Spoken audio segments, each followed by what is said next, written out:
Kjo është nga ato rastet e nisët t'ju përpara meje, që thatë ato operacionet më të mira vina i bëjnë të huajt, ose më të rënda, ose më të që kanë më shumë kuptim, se s'është një gjë e vogël. Para këti na kanë bërë, erdhën Spanjollët, na bërë një operacion tjetër me call center, ku tha që... Me përgjimet e zgjedhjeve...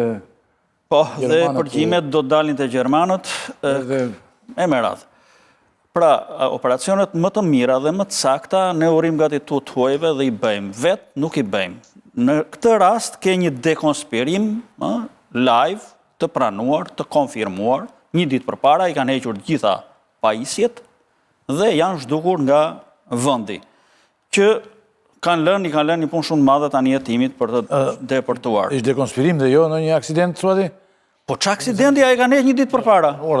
Ishin akoma duke udhëtuar pajisjet, kur erdhën goditën atë, është e pranuar. E kullës, aty që kanë dekonspiruar se ka qenë një natë para. Jo, për mua e kanë dekonspiruar njerëzit që siguronin, pra që i kishin lënë këtë të vepronte. Për mua e ka dekonspiruar policia, shërbimi sekret, këto e kanë dekonspiruar. Askush tjetër. Mund të kenë parë dhe ata emisionin para javës, sepse emisioni Lieni ishe ndarë në dy puntata. Ka qenë emisioni i shfaqur, në rregull. Si kështu që nuk... Jo, ata kanë shkuar para, kanë shkuar një ditë para. Jo, sepse... Është ajo i tha Klodi që ata për shkak të sigurisë që kanë aty në ambasadën e Izraelit. Do t'ja bilekaj në datën 8 janar në Muzgabësh transmetuar episodi parë. Në datën 9 janar gazetarët kanë dorëzuar materialet në SPAK dhe kanë përshtypjen siç e pam në emisionin e Liene e kanë parë dhe ata që ushtrojnë aktivitetin. Kështu që megjithatë edhe historia e dekonspirimit qëndron, pasi bëhet fjalë derisa prokuroria e posaçme dhe nuk i beson policisë së shtetit duke i lënë pak detyra në një aksion të tillë, sigurisht që ka pasur frikën e dekonspirimit, por shqiptar është edhe pastaj policinë dhe historinë e institucioneve të shqiptare ne mund ta kërkojmë edhe diku tjetër, pasi sipas hetimit të bërë nga gazetarët italianë, kjo është një histori e cila ka nisur 10 vite më parë dhe në krye të kësaj skeme në Itali, të paktën sipas asaj që ne pam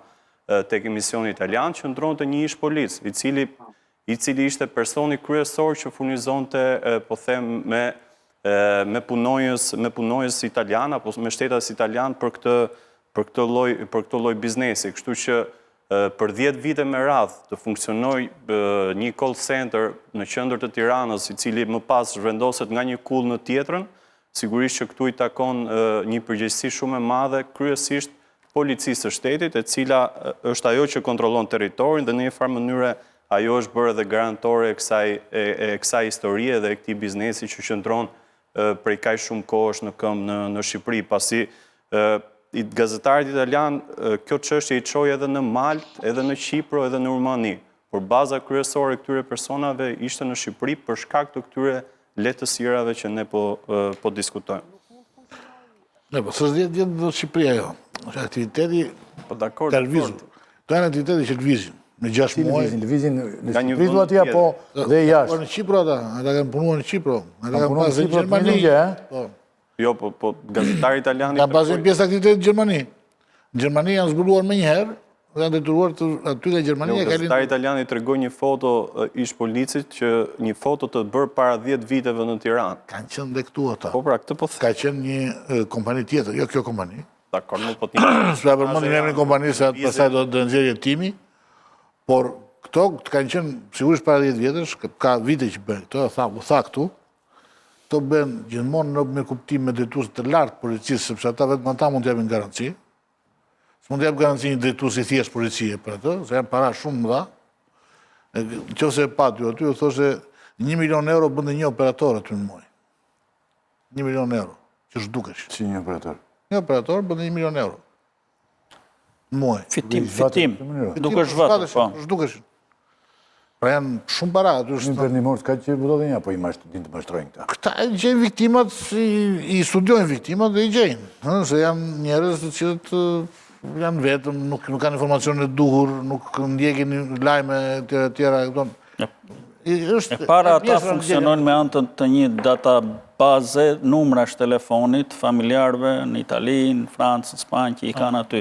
Pra si që na dolën neve sekretet dikur, ato kanë një databazë të numrave, telefonave dhe fillojnë dhe i marrin me radhë i thonë jemi nga filan kompani, do i shkarkojmë dhe programin, ka qeliku në Indi, ka rritje shumë të madhe, mund të investoni fillimisht një gjë të vogël, ju do ta shikoni vetë se sa, dhe fillimisht do kërkonin se sa do rritet kjo gjë, dhe vërtet këta fusnin fillimisht 250 euro, që gjithkujt në Europë mund t'i duket një shifër që edhe po e humba, nuk ka ndonjë problem.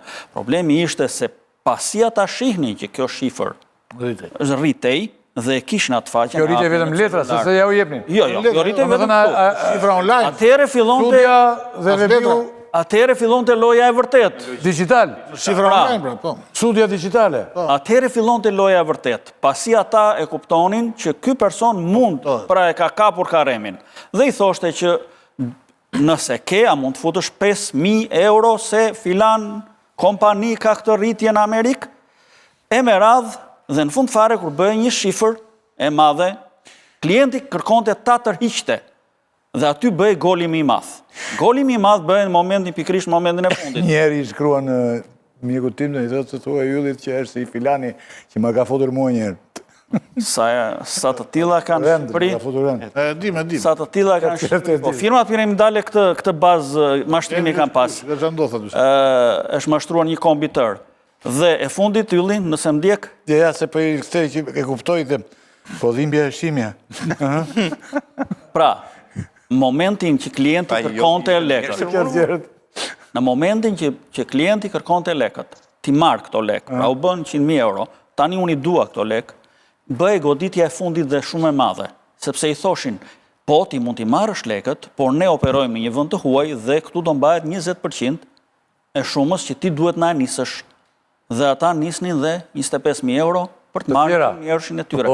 Që ishte goli më i madh, ishte në këtë formë. Kjo është pak a shumë... Ai që kishte një portofol për shembull 100.000 euro, siç thotë në rastin që përmendet, duhet paguante 26% taks.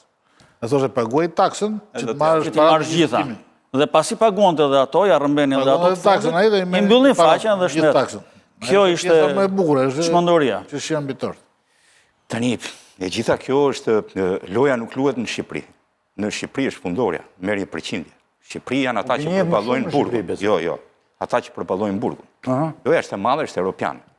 Është e madhe. Parat, po normale. Janë bankierët italianë ata që janë në mes. Nuk të transferon njëri... Që lidhje kanë bankierët, më burë? Jo. Edhe numrat vinë nga jashtë. Se nuk mund t'i biesh si bingo dikujt që nuk ka para në bankë. Numrat vinë nga jashtë, nga grupet strukturuara kriminale, normalisht kanë bankier brënda. 100 euro nuk transferon dot, po nuk the për shkrimin për çfarë po i transferon këto para.